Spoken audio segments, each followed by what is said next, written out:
Perkenalkan, nama saya Dea Fahira dengan NIM 2506130531 dari kelas Agribisnis A.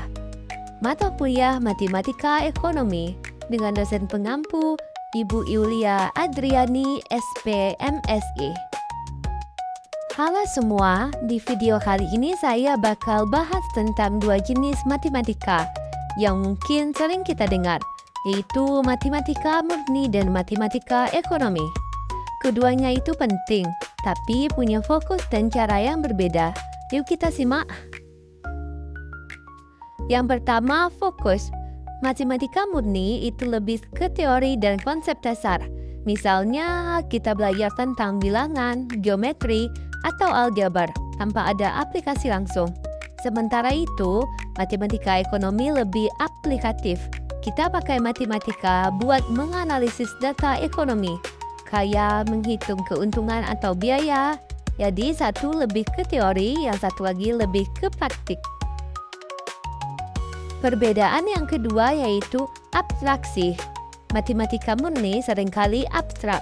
Contohnya, kita bisa belajar tentang teori bilangan yang nggak ada hubungannya sama kehidupan sehari-hari. Di sisi lain, matematika ekonomi itu lebih konkret. Misalnya, kita bisa pakai rumus untuk menghitung pajak atau bunga pinjaman. Ini langsung berhubungan dengan keuangan kita sehari-hari. Nah, perbedaan yang ketiga yaitu universal vs spesifik. Di matematika murni itu lebih universal. Misalnya, teorema Pythagoras yang berlaku di mana saja.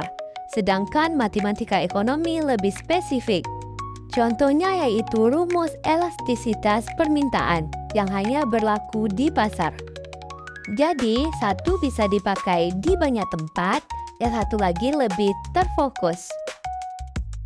Nah, yang keempat yaitu keterkaitan dengan ilmu lain. Di matematika murni sering berhubungan dengan ilmu lain seperti fisika dan komputer. Misalnya, algoritma dalam ilmu komputer yang menggunakan teori graf.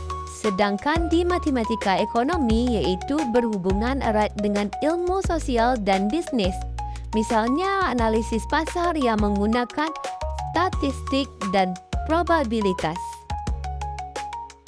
Yang kelima yaitu metode penyelesaian, di mana matematika murni biasanya menggunakan pembuktian dan dedukasi. Misalnya, membuktikan bahwa jumlah sudut dalam segitiga selalu 180 derajat.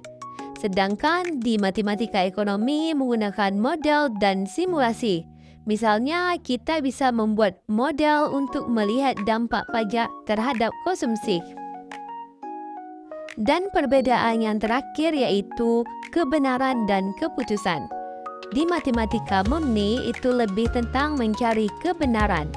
Kita bisa bilang, ini benar karena buktinya ada. Sedangkan di matematika ekonomi lebih tentang pengambilan keputusan. Kita bisa bilang, ini keputusan terbaik berdasarkan data yang ada. Jadi, satu lebih teoritis, yang satu lebih praktis.